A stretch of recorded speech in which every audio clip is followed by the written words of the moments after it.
Bienvenue à la troisième partie du résumé sur le système digestif, axé sur la sémiologie. La gingivorragie est définie comme un saignement au niveau des gencives, souvent causé par une gingivite ou une gingivostomatite. La pyrosie est une sensation de brûlure qui commence dans l'épigastre, remonte jusqu'à la gorge et s'accompagne de rots et de remontées de liquide acide et brûlant. Elle est souvent causée par des maladies du système digestif ou des troubles nutritionnels. Régurgitation est le retour de nourriture ou de liquide de l'estomac vers l'œsophage, se produisant sans effort et souvent confondu avec des vomissements. Il est fréquent chez les jeunes enfants et peut être causé par des problèmes gastriques ou un rétrécissement de l'œsophage. La polyphagie est le besoin excessif de manger de grandes quantités de nourriture, souvent sans se sentir rassasié. Elle peut être causée par le diabète, l'hypoglycémie ou certains ulcères.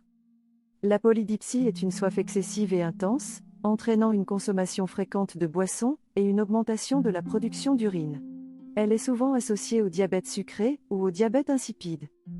L'anorexie est la perte d'appétit, qui peut être globale ou sélective pour certains types d'aliments. Elle est souvent observée dans les cancers de l'estomac ou d'autres maladies digestives. La dysphagie est la difficulté à avaler les aliments et parfois même les liquides. Elle peut être causée par des lésions du pharynx ou du larynx, une compression œsophagienne ou un anévrisme de l'aorte.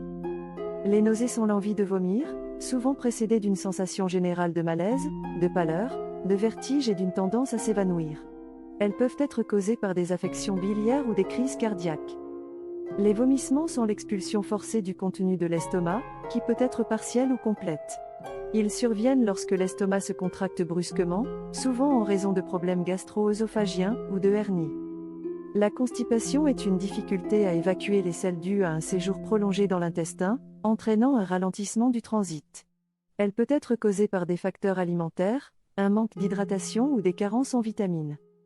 Merci pour votre attention. Et attendez la suite.